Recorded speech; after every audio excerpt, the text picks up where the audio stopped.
नमस्कार और वेलकम सभी को। आज हम क्लास 10 साइंस के एक ऐसे चैप्टर की दुनिया में चलने वाले हैं जो असल में हमारी ही कहानी है। ये चैप्टर है कार्बन एंड इट्स कंपाउंड्स। तो तैयार हो जाइए इस कमाल के एलिमेंट के राज जानने के लिए जो हर जगह है, आपके अंदर, आपके आसपास, लिटरली हर जगह। चलिए शुरुआत करते हैं एक ऐसे फैक्ट से जो आपका दिमाग घुमा देगा। इस स्लाइड पर जो नंबर आप देख रहे हैं 10 मिलियन यानी 1 करोड़, ये उतने कंपाउंड्स हैं जो अकेले कार्बन बनाता है। सोचो, पीरियोडिक टेबल के बाकी सारे एलिमेंट्स मिलकर भी इतने कंपाउंड्स नहीं बना पाते। इसी वजह से तो कार्बन को किंग ऑफ द एलिमेंट्स कहना बिल्कुल गलत नहीं होगा। यही वो रीजन है कि प्लास्टिक से लेकर पेट्रोल तक और दवाइयों से लेकर आपके डीएनए तक हर चीज में कार्बन का ही राज है। Amazing, right? और अब एक और जादुई बात, कार्बन ही वो एलिमेंट है जिससे दुनिया की सबसे कठोर, सबसे हार्ड चीज बनती है, डायमंड। और कार्बन से ही दुनिया की सबसे नरम, सबसे सॉफ्ट चीजों में से एक बनती है, ग्रेफाइट, जो आपकी पेंसिल की नोक में होता है। एक ही एलिमेंट लेकिन उसके दो बिल्कुल अलग रूप।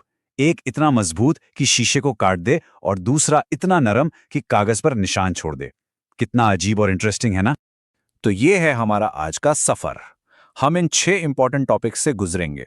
हम हर टॉपिक पर आराम से डिटेल में बात करेंगे ताकि हर एक कॉन्सेप्ट आपके दिमाग में एकदम क्रिस्टल क्लियर हो जाए। Let's begin. तो चलिए सीधे अपने पहले पड़ाव पर चलते हैं और इस बात की तह तक जाते हैं कि आखिर कार्बन इतना खास, इतना स्पेशल है क्यों। आइए पहले कार्बन की आइडेंटिटी से मिलते हैं। इसका सिंबल है सी और इसका एटॉमिक नंबर है 6। अब इसका सिंपल सा मतलब है कि इसके न्यूक्लियस में 6 प्रोटॉन्स हैं और इसके चारों तरफ 6 इलेक्ट्रॉन्स घूम रहे हैं। और जब हम इन इलेक्ट्रॉन्स को उनके शेल्स में अरेंज करते हैं तो इसकी इलेक्ट्रॉनिक कॉन्फ़िगरेशन बनती है 2,4। और ये जो आखिरी शेल के 4 इलेक्ट्रॉन्स हैं ना, यही यही कार्बन की पूरी कहानी का सबसे बड़ा सीक्रेट। अब यहां थोड़ा दिमाग लगाइए। देखिए, हर एलिमेंट स्टेबल होना चाहता है और स्टेबल होने का रूल है कि आउटर शेल पूरा भरा होना चाहिए, यानी उसमें 8 इलेक्ट्रॉन्स होने चाहिए। कार्बन के पास आउटर शेल में 4 हैं, तो इसके पास दो रास्ते हैं। या तो ये कहीं से 4 इलेक्ट्रॉन्स ले ले जिससे इसके पास 8 हो जाएं, या फिर ये अपने 4 इलेक्ट्रॉन्स किसी को दे दे जिससे इसका आउटर शेल ही खत्म हो जाए और अंदर वाला भरा हुआ शेल बच जाए। लेकिन कार्बन इन दोनों में से कुछ नहीं करता। आखिर क्या? और इसका जवाब यह है कि 4 इलेक्ट्रॉन्स लेना या देना दोनों ही बहुत बहुत मुश्किल काम है। सोचो, 4 एक्स्ट्रा इलेक्ट्रॉन्स को संभालने के लिए बहुत एनर्जी चाहिए, जो कार्बन के छोटे से न्यूक्लियस के बस की बात नहीं। और अपने 4 इलेक्ट्रॉन्स को दे देना, उसके लिए भी बहुत ज्यादा एनर्जी लगेगी। तो कार्बन एक तीसरा, बहुत ही स्मार्ट रास्ता चुनता है, ना लेना ना देना, सिर्फ शेयरिंग। और जब एटम्स इलेक्ट्रॉन्स की ऐसी साझेदारी या शेयरिंग करते हैं, तब बनता है कोवेलेंट बॉन्ड। ये डेफिनेशन आपके बोर्ड एग्जाम्स के लिए बहुत ही ज्यादा जरूरी है। इसे आसान शब्दों में समझिए। जब दो एटम्स दोस्त बन जाते हैं और कहते हैं, भाई मेरे इलेक्ट्रॉन तुम भी यूज कर लो और तुम्हारे इलेक्ट्रॉन मैं भी यूज कर लेता हूं, इस दोस्ती के रिश्ते को ही हम कोवलेंट बॉन्ड कहते हैं। ये एक मजबूत रिश्ता है जो गिव एंड टेक पर नहीं बल्कि शेयरिंग इज केयरिंग पर चलता है। चलिए इसका एक लाइव एग्जाम्पल देखते हैं मीथेन के केस में, यानी CH4। कार्बन को स्टेबल होने के लिए 4 इलेक्ट्रॉन्स की जरूरत है। उसके पास 4 हाइड्रोजन एटम्स आते हैं और हर हाइड्रोजन को स्टेबल होने के लिए सिर्फ 1 इलेक्ट्रॉन चाहिए। तो यहां एक परफेक्ट पार्टनरशिप होती है। कार्बन अपने चारों इलेक्ट्रॉन्स चारों हाइड्रोजन एटम्स के साथ एक एक करके शेयर कर लेता है। इससे कार्बन का भी काम हो जाता है और चारों हाइड्रोजन एटम्स का भी। सब खुश, सब stable. It's a win win. यही कोवेलेंट बॉन्डिंग कार्बन को 2 ऐसी अनोखी शक्तियां, यानी 2 ऐसी सुपर पावर्स देती हैं जो उसे बाकी सभी एलिमेंट्स से बिल्कुल अलग और किंग बनाती हैं। पहली सुपर पावर है टेट्रा वैलेंसी। टेट्रा का मतलब होता है 4 और वैलेंसी का मतलब है बॉन्डिंग कैपेसिटी। तो इसका सीधा सा मतलब हुआ कि कार्बन की बॉन्डिंग कैपेसिटी 4 है। आप आसान भाषा में इमेजिन कर सकते हैं कि कार्बन के पास 4 हाथ हैं, जिससे वो एक ही टाइम पर 4 अलग अलग एटम्स के साथ दोस्ती का हाथ बढ़ा सकता है, यानी 4 सिंगल कोवेलेंट बॉन्ड्स बना सकता है। और अब आती है कार्बन की दूसरी और सबसे बड़ी सुपर पावर, कैटेनेशन। ये कार्बन की आपस में जुड़ने की अद्भुत क्षमता है। कार्बन एटम्स एक दूसरे से जुड़कर लंबी लंबी चेन्स बना सकते हैं, जैसे ट्रेन के डिब्बे। वो ब्रांचेस बना सकते हैं, जैसे पेड़ की टहनियां, और यहां तक कि जुड़कर बंद रिंग्स भी बना सकते हैं। किसी और एलिमेंट में ये प्रॉपर्टी इतनी स्ट्रांग नहीं है। यही वो सुपर पावर है जिसके कारण कार्बन के 10 मिलियन से भी ज्यादा कंपाउंड्स एग्जिस्ट करते हैं। तो चलिए एक छोटा सा रिकैप कर लेते हैं। हमने जाना कि कार्बन का एटॉमिक नंबर 6 है, ये ना इलेक्ट्रॉन्स लेता है ना देता है, बल्कि शेयर करके कोवेलेंट बॉन्ड्स बनाता है। और इसकी दो सुपर पावर्स हैं, टेट्रावेलेंसी यानी 4 बॉन्ड बनाने की शक्ति, और कैटिनेशन यानी आपस में जुड़कर लंबी चेन्स बनाने की शक्ति। इन्हीं दो वजह से कार्बन इतना वर्सेटाइल है। Simple right? अब जब हम कार्बन की सुपर पावर्स को समझ चुके हैं, तो चलिए मिलते हैं उसके सबसे बड़े और सबसे सिंपल परिवार से। इस परिवार का नाम है हाइड्रोकार्बन्स, यानी वो कंपाउंड्स जो सिर्फ और सिर्फ कार्बन और हाइड्रोजन से मिलकर बनते हैं। ये हाइड्रोकार्बन परिवार दो तरह का होता है। पहले हैं सैचुरेटेड हाइड्रोकार्बन्स। इनमें कार्बन एटम्स के बीच सिर्फ और सिर्फ सिंगल बॉन्ड्स होते हैं। ये सैचुरेटेड यानी संतृप्त हैं, इनमें और हाइड्रोजन ऐड नहीं हो सकते। दूसरे हैं अनसैचुरेटेड हाइड्रोकार्बन्स। इनमें कम से कम एक डबल या ट्रिपल बॉन्ड जरूर होता है। ये अनसैचुरेटेड हैं, यानी इनके डबल या ट्रिपल बॉन्ड को तोड़कर और हाइड्रोजन ऐड किए जा सकते हैं। ओके, अब इस स्लाइड पर बहुत ध्यान दीजिए, क्योंकि ये टेबल आपके बोर्ड एग्जाम्स के लिए मैं कह सकता हूं 5 स्टार इंपॉर्टेंट है। ये हाइड्रोकार्बन्स की 3 मेन फैमिलीज हैं, एल्केन्स जिनमें सिंगल बॉन्ड होता है, एल्कीन्स जिनमें डबल बॉन्ड होता है, और एल्काइन्स जिनमें ट्रिपल बॉन्ड होता है। इनके जनरल फॉर्मूलाज को जरूर याद कर लीजिए। इन फॉर्मूलाज से आप किसी भी मेंबर का केमिकल फॉर्मूला आराम से निकाल सकते हैं। इन्हीं फैमिलीज को, जैसे आल्केन सीरीज या आल्कीन सीरीज, हम एक स्पेशल नाम से जानते हैं, होमोलोगस सीरीज। ये एक ऐसी सीरीज होती है जिसके सभी मेंबर्स की केमिकल प्रॉपर्टीज लगभग सेम होती हैं, और सीरीज के हर अगले मेंबर में बस एक कार्बन और 2 हाइड्रोजन का, यानी एक CH2 ग्रुप का फर्क होता है। बिल्कुल वैसे ही जैसे एक ही परिवार के बच्चों की शक्ल, सूरत और आदतें मिलती जुलती हैं।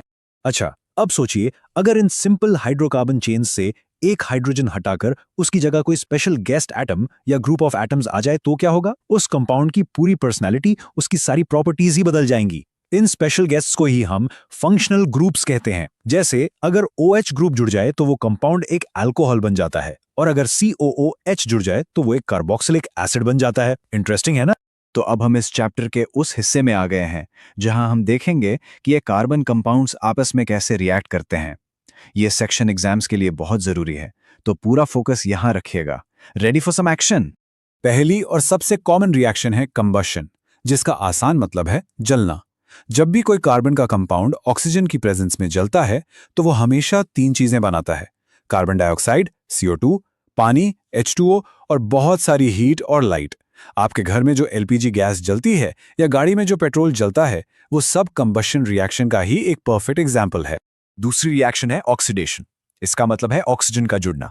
इस रिएक्शन में हम एक अल्कोहल लेते हैं और उसमें एक ऑक्सीडाइजिंग एजेंट यानी ऑक्सीजन सप्लाई करने वाला एजेंट, जैसे कि अल्कलाइन KMnO4 डालते हैं। ये एजेंट अल्कोहल को ऑक्सीजन देकर उसे कार्बोक्सिलिक एसिड में बदल देता है। सिंपल शब्दों में, हमने अल्कोहल का ऑक्सीडेशन कर दिया। ये स्लाइड दिखाती है एडिशन रिएक्शन। जैसा कि नाम से ही साफ है, इसमें कुछ ऐड होता है। हम एक अनसैचुरेटेड हाइड्रोकार्बन लेते हैं, यानी जिसमें डबल या ट्रिपल बॉन्ड हो, और उसमें हाइड्रोजन गैस ऐड करते हैं। ये रिएक्शन एक कैटलिस्ट, जैसे कि निकल, की मौजूदगी में होती है। इससे डबल या ट्रिपल बॉन्ड टूटकर सिंगल बॉन्ड बन जाता है और हमें एक सैचुरेटेड हाइड्रोकार्बन मिलता है। वेजिटेबल ऑयल से वनस्पति घी बनाने का प्रोसेस इसका एक क्लासिक रियल लाइफ एग्जाम्पल है। और चौथी इंपॉर्टेंट रिएक्शन है सब्स्टिट्यूशन। ये रिएक्शन सैचुरेटेड हाइड्रोकार्बन्स में होती है। क्योंकि ये पहले से ही सैचुरेटेड है, इनमें कुछ ऐड नहीं हो सकता, तो यहाँ बदलाव होता है। एक हाइड्रोजन एटम अपनी जगह छोड़ता है और उसकी जगह कोई दूसरा एटम, जैसे कि क्लोरीन, आ जाता है। बिल्कुल जैसे एक फुटबॉल मैच में एक प्लेयर को सब्स्टिट्यूट किया जाता है। ये रिएक्शन आमतौर पर सनलाइट की प्रेजेंस में होती है। चलिए एक बार इन चारों रिएक्शंस को जल्दी से रिवाइज करते हैं। कंबशन यानी जलना, ऑक्सीडेशन यानी ऑक्सीजन का जुड़ना, एडिशन यानी डबल या ट्रिपल बॉन्ड पर किसी चीज का जुड़ना, और सब्स्टिट्यूशन यानी एक एटम की जगह दूसरे एटम का आना। देखा, इनके नाम में ही इनका काम छुपा है। अब हम कार्बन के 2 बहुत ही इंपॉर्टेंट और मशहूर कंपाउंड से मिलेंगे, इथेनॉल और इथेनोइक एसिड। ये दोनों हमारी डेली लाइफ और इंडस्ट्रीज में इतने कॉमन हैं कि इनके बारे में डिटेल में जानना बहुत जरूरी है। ये कंपैरिजन एग्जाम के लिए बहुत इंपॉर्टेंट है। एथेनॉल, जिसका फॉर्मूला C2H5OH है, वही अल्कोहल है जो बेवरेजेस में यूज होता है। इसकी स्मेल आमतौर पर प्लेजेंट होती है और ये न्यूट्रल होता है। दूसरी तरफ है एथेनोइक एसिड यानी CH3COOH, जिसे हम आम भाषा में एसीटिक एसिड भी कहते हैं। ये विनेगर यानी सिरके में पाया जाता है। इसकी स्मेल तीखी, पंजेंट होती है और जैसा कि नाम में ही एसिड है, ये ब्लू लिटमस पेपर को रेड कर देता है। अब यहाँ एक बहुत ही इंटरेस्टिंग सवाल उठता है, क्या होगा जब हम इन दो कंपाउंड्स, एक अल्कोहल और एक एसिड को आपस में एक एसिड कैटलिस्ट की प्रेजेंस में रिएक्ट करवाएं? सोचिए क्या हो सकता है। इस रिएक्शन का एक स्पेशल नाम है एस्टेरिफिकेशन। जब एक अल्कोहल और एक कार्बोक्सिलिक एसिड आपस में रिएक्ट करते हैं तो एक बिल्कुल नया कंपाउंड बनता है जिसे एस्टर कहते हैं। एस्टर्स की सबसे खास बात उनकी बहुत ही मीठी, फलों जैसी यानी फ्रूटी स्मेल होती है। जितने भी परफ्यूम्स, डिओड्रेंट्स या खाने के आर्टिफिशियल फ्लेवर्स होते हैं, उन सब में ये एस्टर्स ही होते हैं। ओके, सभी इस पॉइंट को स्टार मार्क कर लीजिए। अगर आपको दो टेस्ट ट्यूब्स दी जाएं, एक में इथेनॉल और दूसरे में इथेनॉइक एसिड, और पहचानने को कहा जाए तो सबसे आसान टेस्ट है सोडियम बाइकार्बोनेट टेस्ट। आप दोनों में थोड़ा सा बेकिंग सोडा डालिए। जिस टेस्ट ट्यूब में से तेजी से गैस के बबल्स यानी ब्रिस्क एफर्वेसेंस निकलेंगे, वो कार्बन डाइऑक्साइड गैस होगी और वो टेस्ट ट्यूब इथेनॉइक एसिड की होगी। अल्कोहल ये रिएक्शन नहीं देता, सिंपल एंड इफेक्टिव। और अब हम आते हैं इस चैप्टर के आखिरी और शायद सबसे प्रैक्टिकल टॉपिक पर, वो साइंस जो हमारे कपड़े साफ करती है, यानी सोप्स एंड डिटर्जेंट्स की अमेजिंग केमिस्ट्री। साबुन यानी सोप केमिकली क्या होता है? ये लंबी लंबी कार्बन चेन्स वाले फैटी एसिड्स के सोडियम या पोटेशियम सॉल्ट्स होते हैं। बस ये इसकी सिंपल सी केमिकल आइडेंटिटी है। एक सोप मॉलिक्यूल के दो हिस्से होते हैं। उसकी एक स्प्लिट पर्सनैलिटी होती है। एक हिस्सा है एक लंबी हाइड्रोकार्बन टेल जिसे पानी से नफरत है, इसलिए इसे कहते हैं हाइड्रोफोबिक। हाइड्रो मतलब पानी, फोबिक मतलब डर। और दूसरा हिस्सा है एक छोटा सा आयोनिक हेड जिसे पानी से बहुत प्यार है, इसलिए इसे कहते हैं हाइड्रोफिलिक। फिलिक मतलब प्यार। तो एक ही मॉलिक्यूल में पानी का दुश्मन भी है और दोस्त भी। तो ये जो सोप मॉलिक्यूल की डबल पर्सनैलिटी है, पानी से दोस्ती और दुश्मनी, ये गंदे कपड़ों को साफ करने में आखिर कैसे मदद करती है? इस स्लाइड पर देखिए, यहां बनता है एक मिसल। होता यह है कि कपड़े पर लगा तेल या ग्रीस का दाग वो भी पानी से नफरत करता है। तो जब हम साबुन लगाते हैं तो सोप मॉलिक्यूल्स की पानी से नफरत करने वाली टेल्स यानी हाइड्रोफोबिक टेल्स भागकर तेल के दाग के अंदर घुस जाती हैं और उनके पानी से प्यार करने वाले हेड्स यानी हाइड्रोफिलिक हेड्स बाहर पानी की तरफ रहते हैं। इस तरह वो दाग को चारों तरफ से घेर लेते हैं। ये जो पूरा गुच्छा बन गया जिसे हम माइसेल कहते हैं, ये तेल के दाग को एक जेल की तरह कैद कर लेता है। अब जब हम कपड़े को पानी से धोते हैं तो पानी के मॉलिक्यूल्स सोप के बाहर लटक रहे हाइड्रोफिलिक हेड्स को, जो उनके दोस्त हैं, अपने साथ खींच कर ले जाते हैं। और जब वो हेड्स जाते हैं तो उनके साथ उनकी पूंछ और पूंछ में फंसा हुआ तेल का दाग, सब कुछ बह जाता है।